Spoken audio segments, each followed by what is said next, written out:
جو 8 تاریخ کو اسرائیل مرد آباد کانفرنس سے یا ایک ملین مارچ پشاور میں ہونے جا رہا ہے،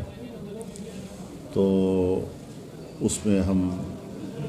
اپنا موقف پوری قوم کو دیں گے، قوم کے سامنے پیش کریں گے اپنا موقف، اور ساتھ ساتھ حکومت کے لوگ بھی رابطے میں آ رہے ہیں،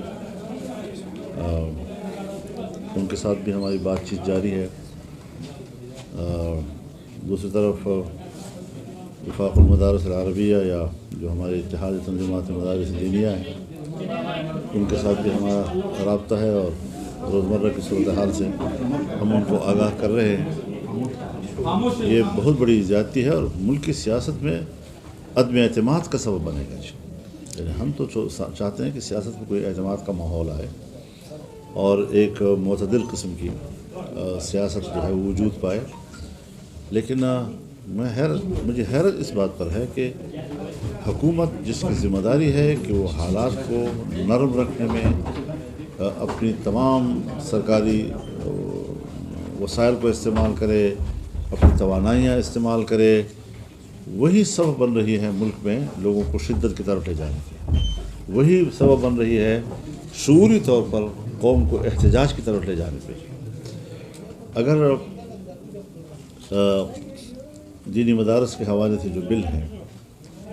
تو یہ ظاہر ہے جی کہ یہ تو الیکشن سے پہلے جب پی ڈی ایم کی حکومت بنی تھی اور جس میں پیپلز پارٹی شامل تھی، اور زرداری صاحب خود جو ہے اس کے ایک بڑے اسٹیک ہولڈر تھے، اس وقت اتفاق رائے کے ساتھ یہی ڈرافٹ طے ہوا تھا۔ پھر کچھ قوتوں نے جب اس میں غیر ضروری مداخلت کی اور اس پر قانون سازی رک گئی، تو اب پھر دوبارہ جب ہم نے ان سے یہ بات کی کہ جب سب چیزیں طے ہو رہی ہیں اور ایک 26ویں ترمیم آ رہی ہے، تو وہ ایک ڈرافٹ جو ہے وہ جس پر اتفاق رائے ہے اس کو بھی پاس کر دیا جائے، اس پر اتفاق رائے ہو گیا،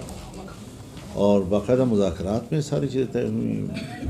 بلاور ہاؤس میں بھی 5 گھنٹے کی میٹنگ ہوئی، لاہور میں بھی نواز شریف صاحب کے یہاں 5 گھنٹے کی میٹنگ ہوئی، پی ٹی آئی کو بھی ہم نے اعتماد میں لیا،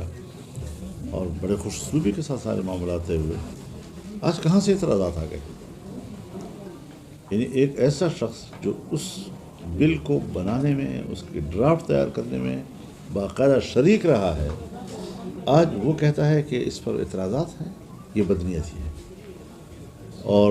اس حوالے سے ہمارا اپنا موقف ہے، اور انشاءاللہ پورے قوت کے ساتھ ہم اپنا موقف دیں گے۔ مولانا صاحب، وزیر اعظم نے آپ سے ٹیلی فونک رابطہ کیا تو